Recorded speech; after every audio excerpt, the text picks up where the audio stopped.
Upako ni kama umekuwa minimized na umekuwa molested and umedharauliwa kwenye nchi yetu. Jina upako au neno upako ni kama vimeonekana ni vitu vya kudharau. It's an honorable term of the spirit.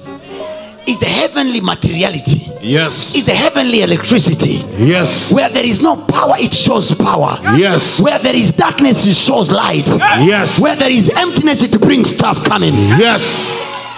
Kizazi chetu hakitajua hayo. Wazee wa zamani, they didn't need anything. Ile legend ilikuwa inaingia uwanjani tu, watu wanaabudu, wanaimba. The anointing covers the place.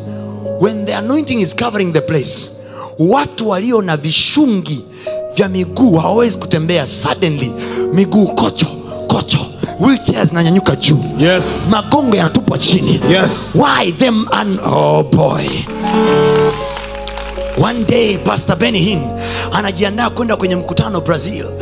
Anaambiwa hivi, Pastor, you don't need to come because what is happening on the ground, kwanza kabisa the jam that is on the ground, unaweza usipate nafasi ya kuingia. Moja, mbili, it is already happening.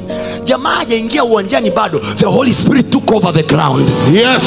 Wheelchairs are already up. Yes. Cancer is already moving. Yes. There is no pastor on the stage.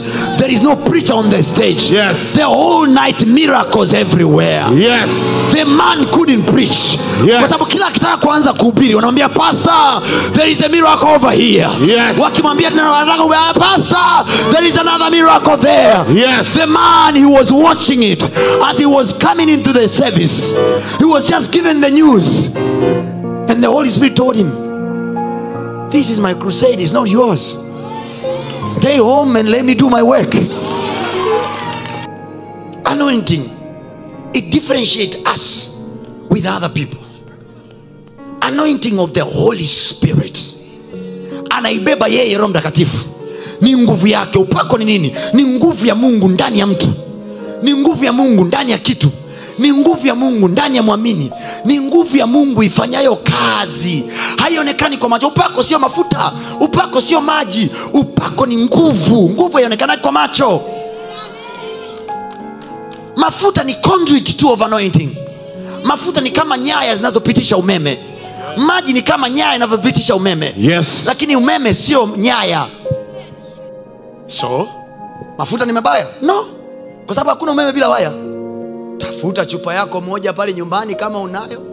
Anoint it. When you go back to your office, ukishamaliza kupaka vipodozi vyako na kutia vitu vyako, put it on your hand a little bit.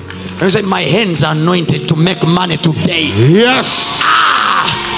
My hands are anointed to make money today. Yes. I'm going to make crazy money. Yes. Hey, hallelujah. Amen.